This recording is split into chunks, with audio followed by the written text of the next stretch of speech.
Guys करेंगे CM Punk के ऊपर हमला, ब्रॉक लेसनर के ऊपर आई तगड़ी अपडेट और जानेंगे क्या कुछ होगा बड़ा कल मंडे नाइट रॉ के अंदर। नमस्कार दोस्तों, मेरा नाम है गौरव एंड आप देख रहे हैं डब्ल्यूडब्ल्यूई हिंदी गॉसिप्स। WHG। आज की वीडियो बहुत इन्फॉर्मेटिव रहने वाली है और मैं होप कर रहा हूं कि आप वीडियो को शुरू में OTC 1 रोमन रेंज के नाम लाइक कर चुके होंगे, क्योंकि दोस्तों कल की रॉ काफी धांसू रहने वाली है। आज की इस वीडियो को हम धांसू बनाने वाला है क्योंकि ये रहने वाला एक मैशअप वीडियो, जिसकी शुरुआत दोस्तों मैं सबसे पहले करने वाला हूं रैंडी ऑर्टन की न्यूज के साथ। तो रैंडी ऑर्टन के ऊपर दोस्तों न्यूज आ रही है, क्या करके बताया जा रहा है। रैंडी ऑर्टन पहली बार 2014 के बाद दोस्तों मेन इवेंट करने जा रहे हैं। बहुत ही तगड़ा स्टैट है और इसी के साथ दोस्तों वो अपनी 15वीं चैंपियनशिप के पीछे पड़ेंगे। या तो दोस्तों उनका ओपोनेंट ड्रू मैकिंटायर होगा या फिर होगा कोडी रोड्स, ये दोस्तों न्यूज है। बट मेरे हिसाब से दोस्तों जो भी होगा, रैंडी ऑर्टन दोस्तों काफी तगड़े दावेदार उनके सामने साबित होंगे। After the elimination chamber Randy Orton को उनकी बेटी के साथ देखा गया और बैक स्टेज जाकर दोस्तों उन्होंने एक लाइन कही। वो कहते हैं कि इस चीज को होने में काफी लंबा टाइम लगा है। वो कहते हैं कि आज मैंने 196वां अपना PLE लड़ा है और अपकमिंग PLE जिसके अंदर मैं कंपीट करूंगा वो है रेसलमेनिया, जो कि मेरी 21st रेसलमेनिया होने जा रही है और मैं 15वां टाइटल वहां जीतूंगा। इसके अलावा उन्होंने ट्वीट भी किया है और लिखा है 15वीं बारी चैंपियन वो होने जा रहे हैं, 15 कमिंग सून। उन्होंने दोस्तों साफ कह दिया गाइस कि वो 15 टाइम वर्ल्ड चैंपियन बने जा रहे हैं। लेकिन यहां सवाल उठता है ये कि कौन क्वालिफाई करेगा उस मैच में, जो कि अगली स्मैकडाउन में होने वाला है ड्रू मैकिंटायर और कोडी रोड्स के बीच में। अब गाइस इस पर अलग अलग लोगों की अलग अलग टिप्पणी है। हालांकि मैं तो कोडी वर्सेस रैंडी ही देखना चाहता हूं, ये मेरा अपना ओपिनियन है। और यहां देखेंगे दोस्तों क्या कुछ रिजल्ट आता है अपकमिंग स्मैकडाउन में उस पर्टिकुलर मैच का, जो कि दोस्तों होने भी वाला है। यहां बात करेंगे दोस्तों आज की अपनी सेकंड अपडेट जो आज की हमारे जुड़े फिन बैलर से। तो फिन बैलर दोस्तों अपना मैच नहीं जीत पाया। हालांकि फिन बैलर दोस्तों अपने बैलर क्लब को उठने की हिदायत देते हुए नजर आए हैं ट्विटर के ऊपर। यहां दोस्तों न्यूज ये है कि जो हमारे फिन बैलर है ना, वो अब बेबी फेस में कन्वर्ट होंगे। Finn Balor shaking hands with CM Punk was the first step toward his face turn. Dave Meltzer की रिपोर्ट में बताया जा रहा है कि सीएम पंक के साथ जो हाथ मिलाया है फिन बैलर ने, गाइस ये उनका पहला स्टेप है बेबी फेस बनने की। और डॉम के साथ ऑलरेडी उनकी एक राइवलरी चली हुई है, क्योंकि डॉम उनकी नहीं सुन रहे, फिन डॉम की नहीं सुन रहे। और गाइस मुझे ऐसा लगता है कि अपकमिंग PLE रेसलमेनिया में डॉम वर्सेस फिन बन सकता है, या फिर दोस्तों ये मैच समर स्लैम के लिए जा सकता है। जो भी दोस्तों फिन बैलर बेबी फेस में कन्वर्ट होने वाला है, जो कि काफी अच्छी अपडेट है, क्योंकि Finn Balor as a baby face ज्यादा पावरफुल मुझे लगते हैं। बात करूंगा उस शख्स की जो कि किसी को पावरफुल नहीं लगा है कल एलिमिनेशन चेंबर में। डैन ह्यूसन दोस्तों कल अपना डेब्यू किया है। डैन ह्यूसन AEW के सुपरस्टार, मैंने कई बार आपको बताया है। और इनकी शक्ति ये है कि जिसको भी श्राप देते हैं उसकी जिंदगी तहस नहस हो जाती है। हालांकि दोस्तों जिस तरीके से इन्हें लाया गया, बताया जा रहा है हायर अप्स को पसंद नहीं आया। उस सो कॉल्ड मिस्ट्री क्रिएट की मिस्ट्री इतनी तगड़ी बन गई थी कि लोग क्रिस जेरिको तक को भी एक्सपेक्ट कर रहे थे। इवन बहुत से लोग कह रहे थे रॉक उसमें से निकल सकते हैं, कुछ लोग विंस का भी नाम ले रहे थे। तो हायर अप्स को दोस्तों पसंद नहीं आया कि इस तरीके से खोदा पहाड़ और निकली चुहिया वाला CNW वालों ने क्रिएट किया। डैन ह्यूसन दोस्तों ट्रिपल एच को बहुत अच्छे लगते हैं शायद से, और बताया जा रहा है कि डैन ह्यूसन के साथ ट्रिपल एच ने मल्टी ईयर डील भी साइन कर ली। Yes guys, Danhausen WWE के साथ मल्टी ईयर डील में साइन हो चुके हैं, इट्स ऑफिशियल।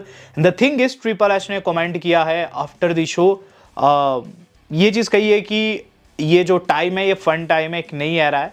और यहाँ दोस्तों मुझे ऐसा लगता है कि WWE वाले डैन को लाकर दोस्तों अच्छा तो किया है, लेकिन जिस तरीके से लाए वो अच्छे से एग्जीक्यूट नहीं कर पाए। और ट्रुथ वर्सेस डैन ह्यूसन दोस्तों फैंस डिमांड कर रहे हैं, अभी होता है या फिर नहीं ये तो समय बताएगा। हालांकि डैन ह्यूसन ने सीएम पंक के साथ पोस्ट शो काफी ज्यादा मस्ती की है।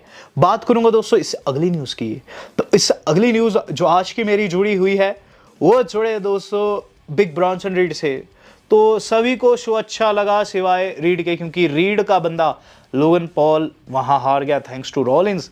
यहां दोस्तों जो बिग ब्रॉन्सन रीड है उनकी बताई जा रही है कि सर्जरी हो गई है, रिकवरी फेज में है। फोटोज आपके सामने लगा रहा हूं। और एक ट्वीट भी उन्होंने देर शाम किया जिसमें वो गुस्से वाला इमोजी शेयर किया है, यानी कि शायद रॉलिंस का रिटर्न देखकर बहुत ज्यादा तैश में है। अगर दोस्तों होता, अगर बस में होता बिग ब्रॉन्सन रीड के, तो गाइस वो एलिमिनेशन चेंबर में उतरते लोगन पॉल की जगह। और ये दोस्तों उनके एक्सप्रेशन है कि वो रॉलिंस को ना छोड़ते, लेकिन ऑब्वियसली दोस्तों जो होना था हुआ और गाइस अब रॉलिंस की खबर को डिस्कस कर लेते हैं। बहुत से लोग बहुत ज़्यादा कंफ्यूज है कि सेथ रॉलिंस का अब आगे क्या होने वाला है। तो WHG को सब्सक्राइब करना आपने अगर आप इसी तरीके की अपडेट्स देखना चाहते हैं, क्योंकि हम हर एक चीज़ ब्रीफ में डिस्कस करते हैं। और रॉलिंस के ऊपर दोस्तों ब्रीफ में डिस्कस कर लेते हैं क्या न्यूज़ है रॉलिंस के ऊपर। रॉलिंस के ऊपर बताया जा रहा है दोस्तों कि अभी भी डब्ल्यू वाले एक्सपेक्ट कर रहे हैं कि रॉलिंस वर्सेस ब्रेकर होगा, और यहाँ दोस्तों लोगन पॉल को सेफ्टी के तौर पर रखा गया है। यस गाइस, लोगन वर्सेस सेथ जो है डब्ल्यू वाले सेकेंडरी मैच रख के चले हुए, क्योंकि इससे पहले भी शायद से मैच हो चुका है। जितना मुझे याद है कि अभी से कुछ साल पहले एलिमिनेशन चैम्बर में लोगन पॉल ने भी अटैक किया था रॉलिंस के ऊपर, और उसी चीज़ का बदला उन्होंने लिया है। बट इस मोमेंट पर डब्ल्यू वाले पिन पॉइंट कर रहे हैं ब्रॉन ब्रेकर का रिटर्न, कि ब्रॉन ब्रेकर रेसलमेनिया से पहले आ जाएंगे और रॉलिंस के साथ राइवलरी करेंगे। बट चूंकि उस चीज़ के होने के चांसेस 50-50 है, तो डब्ल्यू वालों ने लोगन पॉल एंड सेथ को एक सेफ ऑप्शन बनाकर रखा हुआ है। तो जो भी है दोस्तों, यहाँ सेथ रॉलिंस रेसलमेनिया कंपीट करने जा रहे हैं, काफ़ी अच्छी चीज़ है। अब रॉलिंस ने क्या वाकई में डब्ल्यू को फायदा पहुंचाया, क्या वाकई में रॉलिंस एक बिग डील है या फिर नहीं? तो गाइस जवाब आ चुका है, रॉलिंस इंडीड एक बिग डील है। Yes guys, Seth freaking Rollins ने 200 बहुत तगड़ा व्यूवरशिप ला के दिया है। Seth Rollins elimination chamber return Gond over 27 million views under 15 hours. तो गाइस यहां सेथ रॉलिंस को सल्यूट है। सेथ रॉलिंस उस मोमेंट पर आए एलिमिनेशन चैम्बर में जहां एलिमिनेशन चैम्बर थोड़ा सा बोरिंग होता जा रहा था और लोगन पॉल डोमिनेट कर रहे थे। रॉलिंस के आने के बाद दोस्तों आपने देखा लोगों के भी एक्सप्रेशन चेंज हो गए थे, लोगों में भी एनर्जी आ गई थी, और एक ह्यूज पॉप दोस्तों रॉलिंस से मिला डब्ल्यूडब्ल्यू को। और रॉलिंस लौटे, और रॉलिंस कहीं ना कहीं चाहे आप उन्हें हेट करे चाहे उन्हें लव करे, वो एक 200 आप कह सकते हैं वाकई में बड़ा नाम है, और वाकई में दोस्तों एक ड्रॉ है। बात कर लेते हैं दोस्तों इस अगली न्यूज़ की। तो इससे अगली न्यूज़ आज की हमारे जुड़े दोस्तों Rhea replay versus Jade Cargill से। तो एलिमिनेशन चेंबर में दोस्तों महिलाओं का चेंबर लोग जो है वो भूल रहे हैं।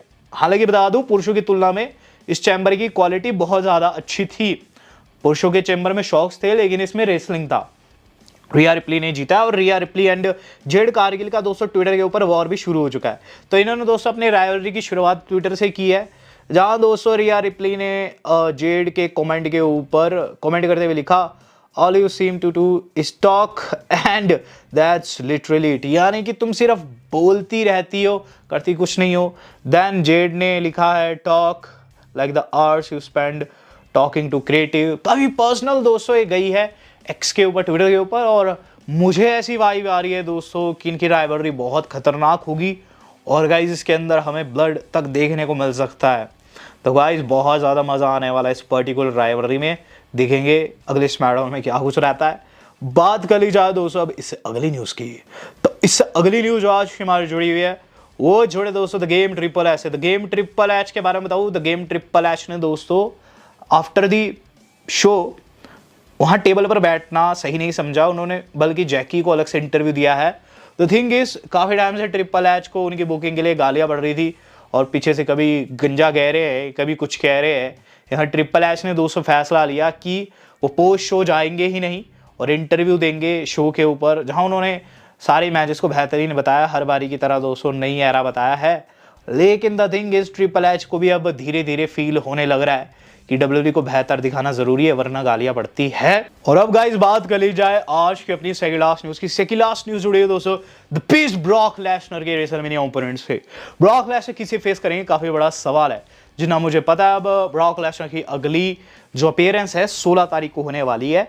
लेकिन यहाँ न्यूज़ क्या आ रही है कि fans want to see Oba versus Lesnar at Mania and WWE is well aware of the demand, यानी कि डब्ल्यू वालों को पता है कि फैंस देखना चाहते हैं ओबा बनाम ब्रॉक लेसनर, और इस चीज को लेकर डब्ल्यूडब्ल्यू की जो है अवगत है, और डब्ल्यूडब्ल्यूई की जो क्रिएटिव टीम है वो शायद से विचाराधीन भी है।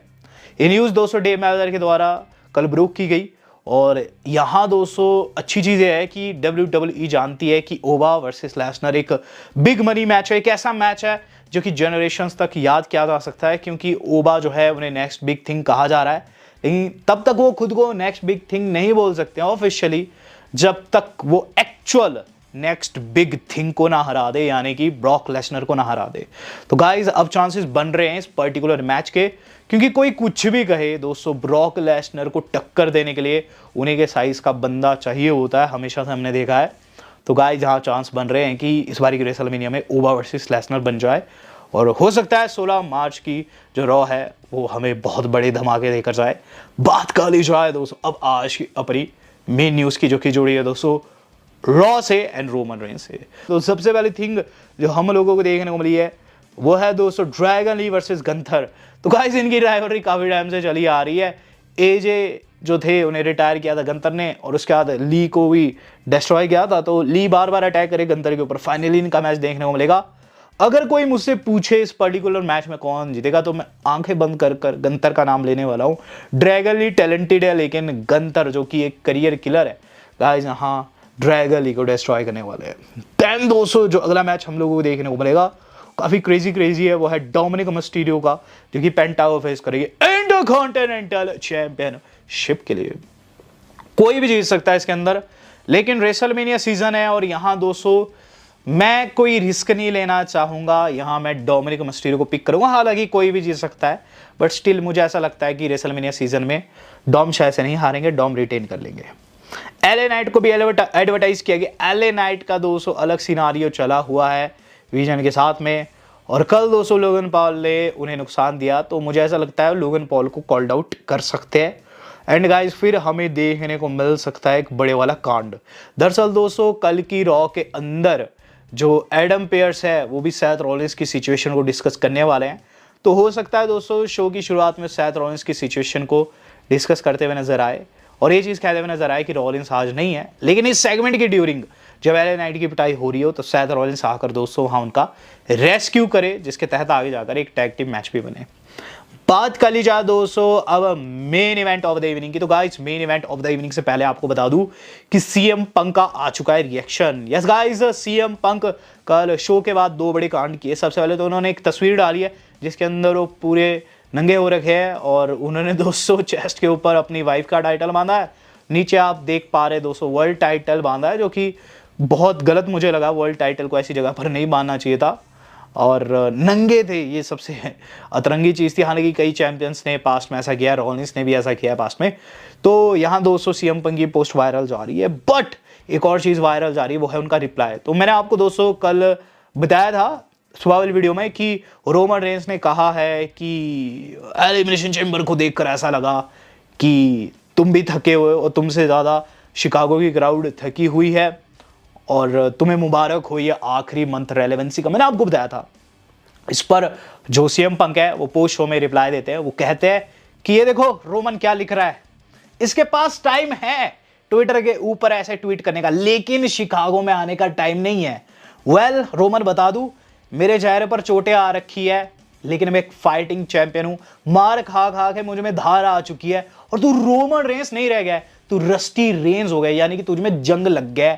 और ये चीज मैं तुझे रेसलमेनिया में प्रूफ करूंगा। सी यू टुमारो। तो गाइस कल आने वाले रोमन रेंस, और इस चीज का बदलाव ले सकते, हो सकता है हमें ये चीज देखने को मिले कि जो सीएम पंक है वैसे ही प्रोमो कट कर रहे हो, पीछे से आकर उन्हें लग जाए तगड़े वाला स्पीयर आउट ऑफ नोवेयर, बीच में से आधा कर दे रोमन रेंस, एंड उसके बाद दोस्तों माइक पर कहे हे पंक एक्नॉलेज मी, और गाइस सेगमेंट खत्म हो जाए। तो रोमन रेंस के दोस्तों काफी ज्यादा चांसेस बन रहे हैं कल की मंडे नाइट रॉ में आने के तो क्या दोस्तों ऑफिशियली बता दिया गया है कल की रॉ में आने वाले हैं, बट उसके साथ अटैक करने के भी दोस्तों चांसेस काफी ज्यादा बन रहे हैं, क्योंकि अब रेसलमेनिया सीजन बिगन हो चुका है। 1 महीने का टाइम रह गया है रेसलमेनिया को बिल्ड करने में। बहुत ज्यादा मजा आएगा दोस्तों। रोमन रेंस या फिर सीएम पंक, किसको सपोर्ट कर रहे हैं? Do let me know. Video मेरी आज तक के लिए इतना ही। धन्यवाद। शबक है।